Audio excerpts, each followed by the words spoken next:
Ladies and gentlemen, let me tell you something I've learned through life. Every single one of us is going to get tired, we're going to get drained, and we're going to hit a point where we feel like we just can't go on. That's human. You are not weak for being tired. You are not broken for needing rest. You're human.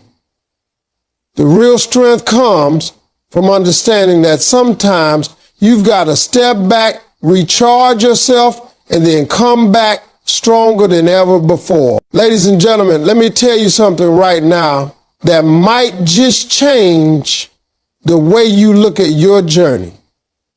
Rest is not weakness. It's wisdom.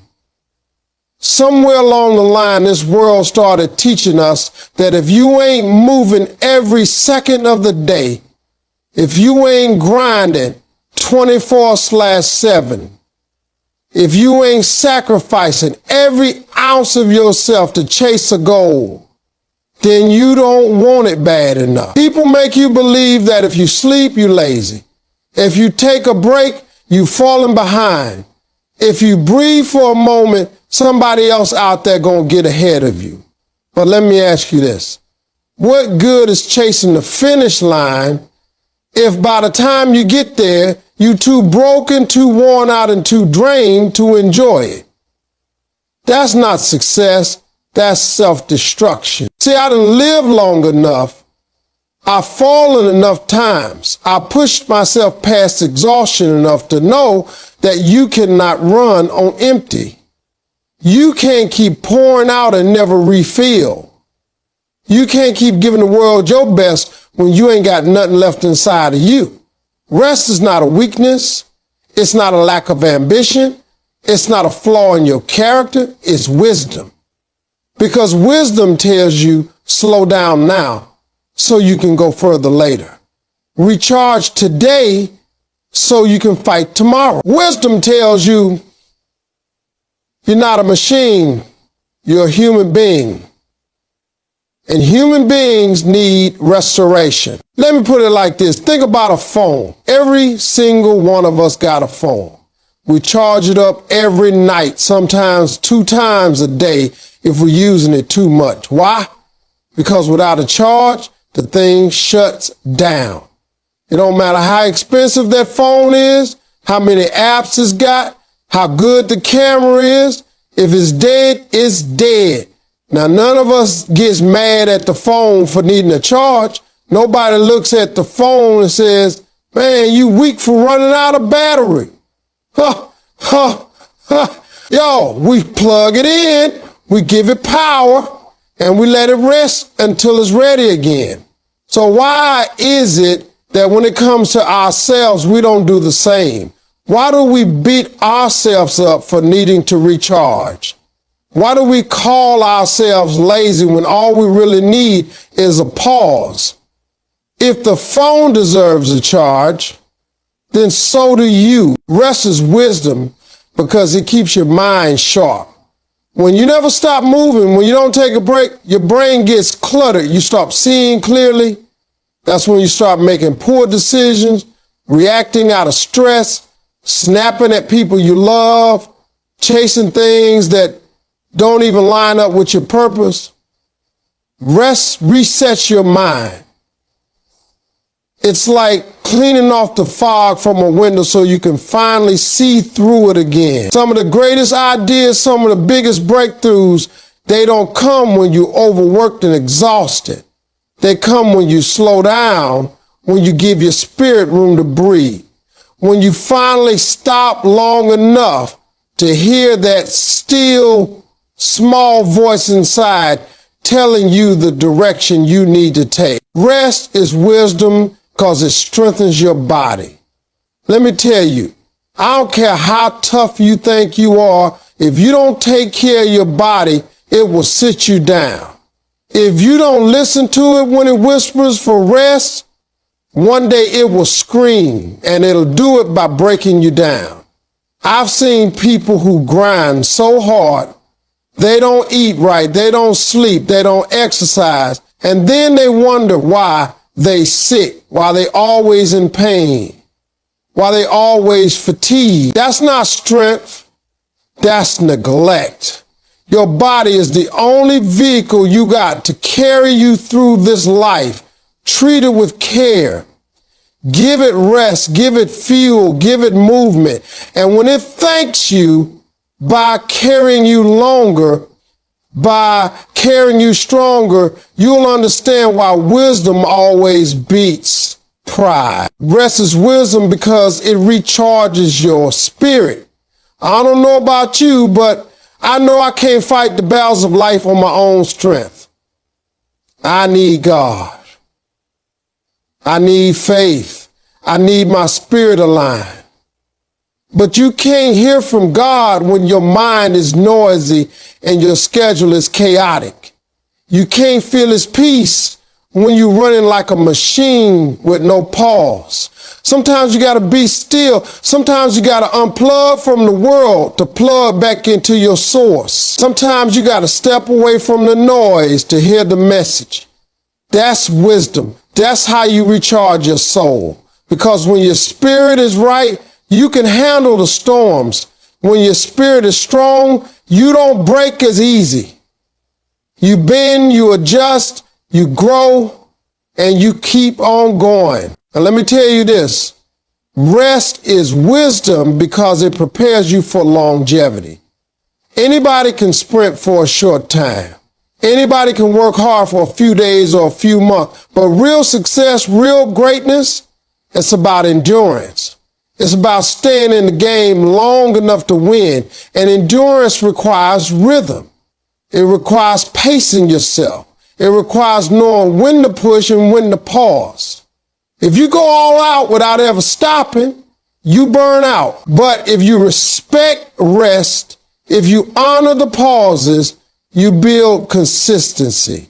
You build a life that lasts. You don't just shine for a season, you shine for a lifetime. I know there are people out there who will judge you when you take your time. They'll say, she not working hard enough. He not grinding like the rest of us. They don't want it bad enough. But you got to be wise enough not to measure yourself by somebody else's definition of hustle. Because let me tell you, there are people who look like they winning right now, running full speed, not stopping for nothing. But they on the verge of collapse. They're going to burn out. And when they do, they have to stop for months, maybe even years just to recover. But you, if you move with wisdom, if you respect your rest, you'll still be standing, you'll still be pushing, you'll still be climbing because you knew when to slow down so you could keep going. Rest is not weakness. Weakness is ignoring your needs until you collapse. Weakness is pretending to be stronger than you are just to impress people who don't live your life. Weakness is sacrificing your health, your peace, and your joy just to prove a point. Rest is wisdom. Rest is strategy. Rest is how you keep your power. I can remember times in my life where I thought if I didn't take every job, if I didn't say yes to every opportunity, if I didn't work every single hour, then somehow I'd lose my chance. And you know what happened? I wore myself out. I was tired. I was stressed. I was irritable. And instead of moving forward, I was stuck. But when I finally learned to rest, to trust that what was meant for me wasn't going to pass me by just because I took a break, that's when things shifted. That's when I started thinking clearer, performing better, loving deeper, and living stronger. That's when I learned that rest wasn't me falling behind. It was me setting myself up to leap ahead. And if you don't believe me, just look around. Some of the most successful people you see, they understand this truth. Athletes know it. Recovery days are just as important as training days. Musicians know it. They don't sing all day, every day. They protect their voice. Pilots know it. They can't fly if they're over the limit on hours because exhaustion means danger. Why? Because rest is wisdom And if the best in the world rely on it, why would you think you any different? Ladies and gentlemen, let me tell you something that changed my life when I finally understood it. Every single one of us is going to face setbacks. Every single one of us is going to have moments where life says no, where the door closes, where the opportunity slips out of your hands. That's part of the journey. The mistake most people make is they let the setback define them. They let the failure tell them who they are, and they let that no convince them that they are not worthy of a yes. But the truth is, setbacks are not the end of you. Setbacks are setups. They are lessons. They are fuel. And when you learn how to take that pain, that disappointment, that rejection, and turn it into power, you become unstoppable. See, I've had more setbacks than I can count. Times when I didn't know how I was going to make it. Times when the dream looked too far. Times when people laughed at me, told me it couldn't be done, told me I wasn't the guy. And for a long time, I thought maybe they were right. But then I realized something.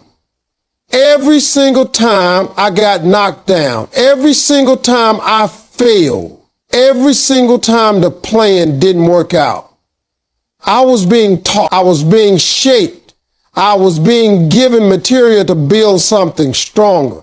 The world will tell you to avoid failure. The world will tell you to fear it. But I'm here to tell you that failure is your teacher. Failure is your coach. Failure is your fuel. Let me break it down this way. Think about a bow and arrow. When you pull the arrow back, it feels like you're going in the wrong direction. The tension builds, the pressure builds, and for a moment you're moving backward. But that backward pull is what gives the arrow its power. Without the setback, there's no launch. Without the pull, there's no flight. That's how setbacks work in your life. They pull you back only to release you forward with more force, more speed, more direction than you ever had before. The key is to not quit while you pull back. The key is to trust that what feels like a setback is really preparing your shot. Setbacks fuel hunger. When you've been denied enough times, when you've been overlooked enough times, when you've been told you're not enough, it puts something in your spirit that comfort can't give you. Comfort never built greatness. Hunger did. Hunger that says, I'll prove you wrong. Hunger that says, I'll keep trying until it works. Hunger that says, this may have stopped me today, but it won't stop me forever. Hunger born from setback is what pushes people to levels they never would have reached if everything had gone smoothly. Because when it's handed to you easy, you don't value it the same. But when you fight for it, through setback after setback, it means more, it lasts longer, it shapes you deeper. Setbacks fuel resilience. Life doesn't care how perfect your plan is. Life doesn't care how smart you are or how talented you are. Life is going to test you. It's going to throw storms your way. It's going to knock you flat on your back. And if you don't know how to get up, if you don't know how to rise again, then you're done. But when you've been through setbacks before, when you've already tasted failure, when you've already been at rock bottom and lived to tell the story, you develop a kind of resilience that no book, no seminar, no easy road could ever teach you. That resilience becomes your armor. It becomes your backbone. It becomes the reason why the next time you get hit, you bounce back faster, stronger, tougher than before. Setbacks fuel wisdom. I promise you, you don't learn much from winning. When everything is going right, You don't stop to ask why. You just enjoy it. But when it goes wrong, when the deal falls through, when the dream gets delayed, when the relationship ends, that's when you start asking questions. That's when you start analyzing, digging deep, figuring out what needs to change. And that's where wisdom is. Some of the most valuable lessons of your life will come wrapped inside of failure. Some of the most important truths about who you are and what you're capable of will come out of the hardest moments you ever lived. If you're wise enough to look back at the setback and ask, what did this teach me? What did I gain from this? How can I use this? You'll come out with knowledge you could never have gotten otherwise. Setbacks fuel faith. Because sometimes the reason it didn't work is because it wasn't supposed to. Sometimes the reason the door closed is because it wasn't your door. Sometimes the reason you lost what you thought you couldn't live without is because God knew it would destroy you if you had it too soon. And I know that's hard to hear in the middle of the pain. I know it feels unfair when you gave your all and it still didn't work out. But looking back, you'll realize that some of the greatest blessings in your life came disguised as setbacks. That delay, that rejection, that failure, it redirected you. It pushed you to a path that was meant for you. And faith is what allows you to take that pain and still trust the process, to still believe that there's something greater on the other side. When you look at people who've achieved greatness, don't just admire their success. Go study their failures. Go study how many times they were told no. Go study how many doors slammed in their faces. Go study how many times they had to start over.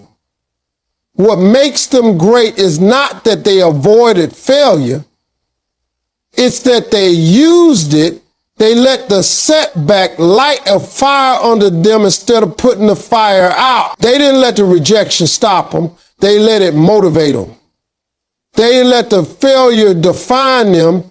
They let it refine them. That's the difference. I remember seasons in my own life where I thought I was finished. Times when I couldn't pay the bills. Times when I lost opportunities. Times when I was embarrassed by how far I had fallen. But looking back, I wouldn't trade those seasons for anything, because those setbacks taught me persistence. They taught me creativity. They taught me humility. They gave me stories to tell, strength to stand on, a character that can't be shaken. If I skipped the setbacks, I will skip the growth. If I skip the failures, I will skip the lessons. If I skip the pain, I will skip the fuel. So when you're in the middle of your setback, don't despise it. Don't let it convince you that your dream is dead. Don't let it make you give up on yourself. Look at it as fuel. Look at it as preparation. Look at it as the training ground that is building you into the person who can actually handle the success you're asking for. Because success without setback is shallow. But success born out of setback has roots. It has depth. It has power. Ladies and gentlemen, let me tell you something I learned the hard way. Who you surround yourself with will make you or break you. The people in your life, the ones you spend time with, the ones you share your ideas with, the ones you laugh with, the ones you cry with, those people are either energy givers or energy takers. And if you want to recharge yourself, if you want to come back stronger, if you want to reach the highest version of who you're supposed to be, you better make sure your circle is filled with people who give you life, not people who drain it out of you. I used to think I could do everything on my own. I thought if I worked hard enough, believed hard enough, pushed hard enough, It didn't matter who was around me, but I was wrong. Because every single time I tried to move forward while keeping the wrong people in my life, I found myself stuck. You can't fly if you're tied to anchors. You can't rise if your circle is pulling you down. You can't stay motivated if the voices around you are filled with negativity, jealousy, and doubt. That's why it matters so much who you give access to your energy, because energy is contagious. You hang around complainers long enough, you become one. You hang around dreamers long enough, you become one. You hang around lazy people long enough, you become one. Your life will always reflect your circle. Energy givers are the people who light up the room when they walk in. They encourage you. They push you. They challenge you to be better. They celebrate you when you win, and they lift you when you fall. They don't compete with you. They complete you. They don't drain your spirit. They feed it. When you talk to them, you walk away feeling stronger, clearer, more focused. That's the kind of people you need in your corner. People who see your potential even when you can't. People who remind you of your greatness when you've forgotten it yourself. People who believe in your dream even when the world laughs at it. That's what an energy giver does. Energy takers, on the other hand, are a whole different story. These are the ones who always have something negative to say. They never see the good, only the bad. They make you doubt yourself. They make you question your vision. They make you feel small. They take and take and take until you got nothing left to give. And the worst part, sometimes they don't even mean to. Sometimes they don't even realize they're doing it. But whether it's intentional or not, the result is the same. You walk away from them feeling drained, tired, unmotivated, discouraged.